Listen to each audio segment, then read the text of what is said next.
கடலூர் அருகே பெண்ணிடம் இருந்து செயினை பறிக்க முயன்ற திருடன் வேறொரு இடத்தில் சாலை விபத்தில் சிக்கி மருத்துவமனைக்கு அழைத்துச் செல்லப்பட்ட போது அங்கு அதே பெண்ணால் போலீசாரிடம் சிக்கிக் கொண்டான்.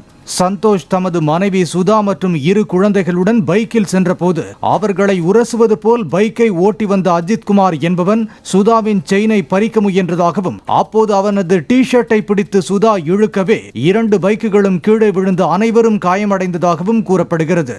கால் எலும்பு முறிந்ததையும் பொருட்படுத்தாமல் கூட்டம் சேர்வதற்குள் அங்கிருந்து தப்பிச் சென்ற அஜித்குமார் வேறொரு இடத்தில் விபத்தில் சிக்கி காயமடைந்ததாக சொல்லப்படுகிறது.